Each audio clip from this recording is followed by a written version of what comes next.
सादर अभिनंदन मित्रों, मैं अंशु शर्मा एक बार फिर आपके सामने उपस्थित हुई हूँ कि संतान सप्तमी क्यों मनाई जाती है और इस दिन हमको किसकी पूजा करनी चाहिए और इस दिन हमको क्या खाना चाहिए। इसकी पूजा की पूर्ण विधि और इसका महत्व के बारे में मैं आपको बताने जा रही हूँ।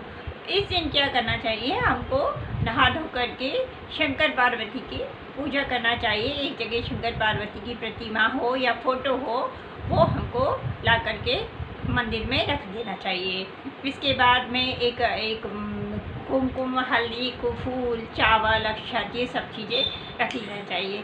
इस दिन जो होता है संतान की तरक्की के लिए और संतान की कामना के लिए गोपाल सहस्त्र नाम का पाठ किया जाता है। और जिनकी संतान नहीं हो रही हो और उसको आग के पेड़ की जो जड़ होती है उसको अपनी कमर में बांध लेना चाहिए। उसको कमर में बांध लें, गोपाल सहस्त्र नाम का पाठ करें, लड्डू गोपाल की पूजा करें।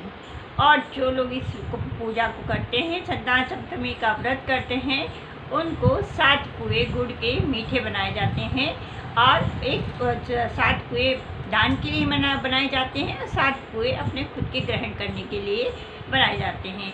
तो वहाँ पूजा में एक पे कलावा बांध करके, और वो जो चूड़ी होती है चांदी की चूड़ी का विशेष महत्व है इसमें कि चांदी की चूड़ी क्यों पहनी जाती है और बीच में से थोड़ा सा भाग उसका खुला हुआ रहता है।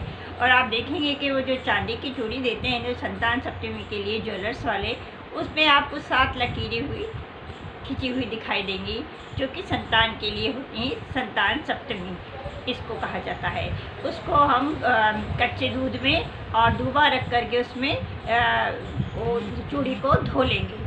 धोने के बाद में उसको पूजा के लिए उसके ऊपर अक्षत लगाएंगे, फूल लगाएंगे, कुमकुम रोली लगा करके और उसके ऊपर कुएं के ऊपर रख देंगे।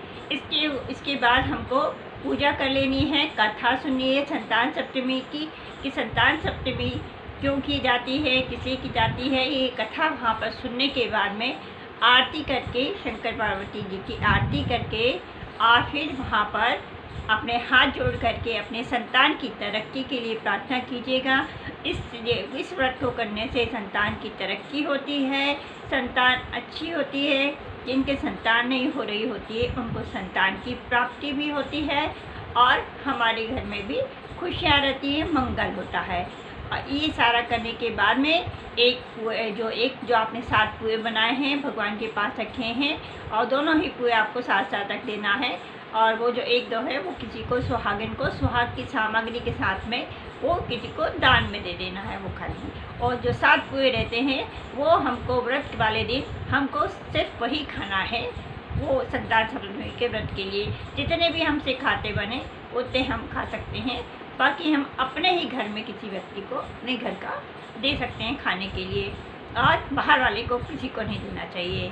तो संतान सप्तमी का इतना महत्व है कि हमारे यदि किसी के संतान नहीं हो रही होगी तो उसको संतान की प्राप्ति होती है, उसके घर में खुशियों से भर जाता है। और संतान सप्तमी वो लोग करते हैं जिनके लड़के होते हैं। आजकल तो सभी लोग करने लगे हैं क्योंकि संतान तो संतान होती है, लड़का हो या लड़की हो। आज सभी लोग इस व्रत को करते हैं और उनके संतान की तरक्की होती है इस पूजा को करने से, और वैसे भी अपने हिसाब से। तो ये संतान सप्तमी का महत्व ये है कि संतान की तरक्की और उन्नति के लिए ही माएँ ये व्रत को करती हैं। तो संतान सप्तमी का एक छोटी सी पूजा है और बहुत अच्छी और बहुत महत्वपूर्ण पूजा है। इसका बहुत महत्व है, इसलिए आप लोग इस व्रत को ज़रूर करिए जो लोग करते हैं। इसी प्रकार से यदि नई चूड़ी बनवाना चाहते तो नई चूड़ी बनाइएगा। यदि आपके पास नई चूड़ी नहीं बनाना है आपको तो पुरानी चूड़ी को ही कच्चे दूध में धो करके और दूबा रख करके और उसी को आप पहन लीजिएगा। और रेशम की गांठ है, रेशम का धागे के उसके गले पर कड़ा जैसा बना के इसमें 7 गांठें बना करके उसको कुएं के ऊपर रख देना है। ये मैंने आपको संतान सप्तमी के बारे में बताया। आशा है आप लोग छोटे से रूप में इस चीज़ को समझ गए होंगे। तो हर हर महादेव। आप लोगों को फिर से एक बार संतान सप्तमी की बहुत बहुत शुभकामनाएं। आपका दिन मंगलमय हो, आपकी संतान तरक्की करे, अच्छे रहें, मिलजुल कर रहें। जय श्री राम।